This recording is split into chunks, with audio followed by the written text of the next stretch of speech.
اول جلول کوٹ پہن کر باہر جانے ہی لگا تھا کہ خالہ سلیمہ نے کہا، چھتری تو لیتے جاؤ، باہر بارش ہو رہی ہے۔ یہ کہتے ہوئے خالہ نے اول جلول کے ہاتھ میں چھتری تھما دی۔ اول جلول اس وقت کہانیوں کی ایک کتاب کے بارے میں سوچتا ہوا کتابوں کی دکان کی طرف جا رہا تھا۔ اس کا ذہن کہانیوں میں کھویا ہوا تھا۔ اس نے چھتری خالہ کے ہاتھ سے لے لی اور باہر نکل گیا۔ باہر اگرچہ بارش ہو رہی تھی مگر اول جلول تو کہانیوں کی دنیا میں ایسا کھویا ہوا تھا کہ ان میں سے ایک کہانی بہادر سپاہی کی تھی۔ اس کے پاس ایک لمبی سی دو دھاری تلوار تھی اور جب وہ تلوار کو چلاتا تھا تو دشمنوں کو مولی اور گاجر کی طرح کاٹ کے رکھ دیتا تھا۔ بہادر سپاہی کے متعلق سوچتے سوچتے اول جلول نے اپنے آپ کو بھی بہادر سپاہی ہی سمجھنا شروع کر دیا اور لگا چھتری کو تلوار کی طرح چلانے۔ تو جناب وہ چھتری کو یوں حرکت دے رہا تھا جیسے وہ سچ مچ کی تلوار ہو اور وہ اس سے دشمنوں کا صفایا کر رہا ہو۔ کئی لوگ اس کے قریب سے گزرے تو اسے چھتری کو اس طرح چلاتے دیکھ کر حیران رہ گئے، لیکن کسی نے کہا کچھ نہیں۔ وہ جانتے تھے اول جلول تو حماقتوں کا پتلا ہے۔ اول جلول گھر واپس آیا تو سر سے پاؤں تک بھیگا ہوا تھا۔ خالہ سلیمہ نے حیرانی سے کہا، ارے تم تو چھتری لے کر گئے، پھر بھیگ کیسے گئے؟ اول جلول نے جواب دیا، اوہ مجھے تو اس کا خیال ہی نہیں رہا تھا، اور اس خیال کے نہ رہنے کے نتیجے میں اسے زکام ہو گیا اور اس کے 2 دن بستر میں گزرے۔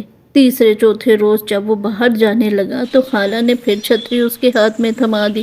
اول جلول نے کہا، خالہ جان اس وقت تو باہر بارش نہیں ہو رہی ہے، پھر خواہ ہی چھتری لے جانے کی کیا تک ہے، پتہ نہیں کس وقت بارش آ جائے۔ خالہ سلیمہ نے جواب دیا، چھتری پاس ہوگی تو اطمینان رہے گا، اور ہاں بارش آ جائے جو چھتری سر پر تان لینا بھولنا نہیں۔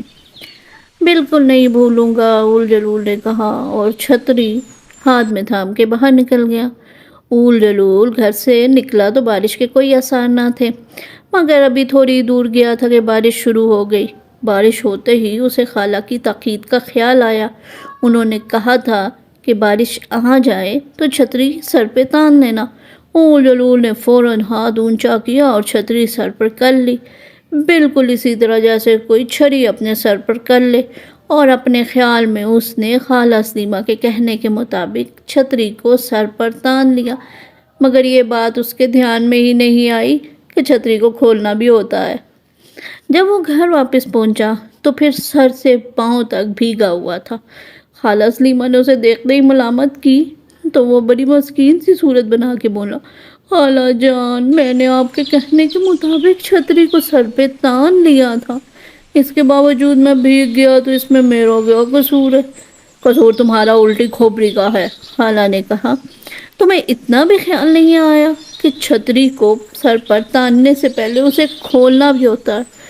اوہو، اول جلول نے شرمندگی سے کہا، مجھے خیال بالکل نہیں رہا، آئندہ خیال رکھوں گا۔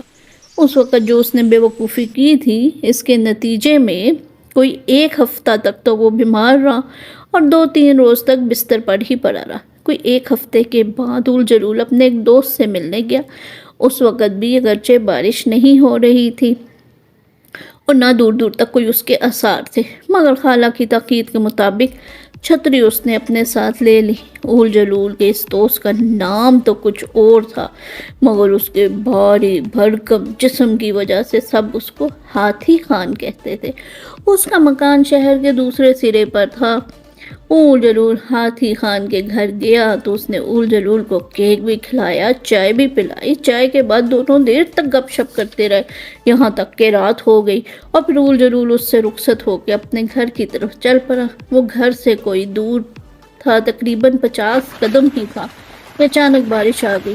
ارے، اس نے حیرت سے کہا، اچھا ہوا میں آج تو چھتری ساتھ لے آیا، مگر چھتری اول جلول کے ہاتھ میں نہیں تھی، اسے دونوں ہاتھ خالی تھے۔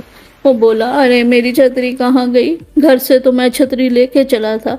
پھر اسے یاد آیا کہ چھتری تو اس کے دوست کے گھر ہی بھول آیا ہے۔ لو جناب، سامنے صرف 50 قدم پر اس کا گھر تھا اور خالہ سلیمہ شاید کھڑکی میں کھڑی اس کو دیکھ بھی رہی تھی۔ مگر اول جلول حماقتوں کا پتلا بھاگ کے گھر پہنچ جاتا تو اسے اول جلول کون کہتا؟ وہ بھاگتا ہوا بھیگتا بھاگتا ہاتھی خان کے گھر پہنچا اور اس کے دروازے پہ دستک دی۔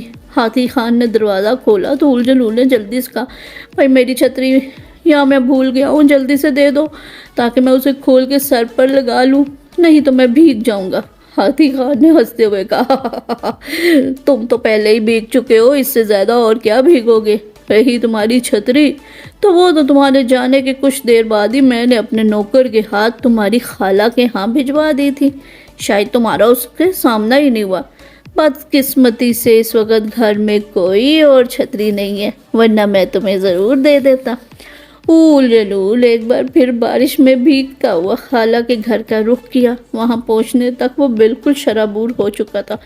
خالہ نے اول جلول کو خوب ڈانٹا، تم بالکل گدھے ہو، جب بارش آئی تو تم یہاں سے 50 قدم کے فاصلے پر تھے، میں کھڑکی میں سے تمہیں دیکھ رہی تھی اور اشارہ بھی کر تھی کہ بھاگ کے اندر آ جاؤ بے وقوف، مگر تم نے نظر اٹھا کے دیکھا بھی نہیں اور اس کے بجائے تم واپس بھاگ گئے اور تمہارے دوست کا نوکر چھتری یہاں دے گیا۔ اب تم آئے ہو تو سر سے پاؤں تک بھیگے ہوئے، تو تمہیں یقیناً زکام بھی ہوگا۔ اچھی آپ نے ٹھیک کہا خالہ جان۔ اول جلول چھینکنے پہ آیا تو چھینکتا ہی گیا اور اب کی بار زکام نے جو ڈیرا ڈالا تو 1 ہفتے تک اس کا پیچھا نہ چھوڑا، اور اس طرح اول جلول نے اپنی سالگرہ کا دن بھی زکام کی وجہ سے بستر پر ہی گزارا۔ جب زکام نے اول جلول کا پیچھا چھوڑا تو خالہ سلیمہ نے سالگرہ کے تحفے پہ تو اس کو ایک اور نئی چھتری ہی دی، اور اس چھتری میں ایک خاص بات بھی تھی۔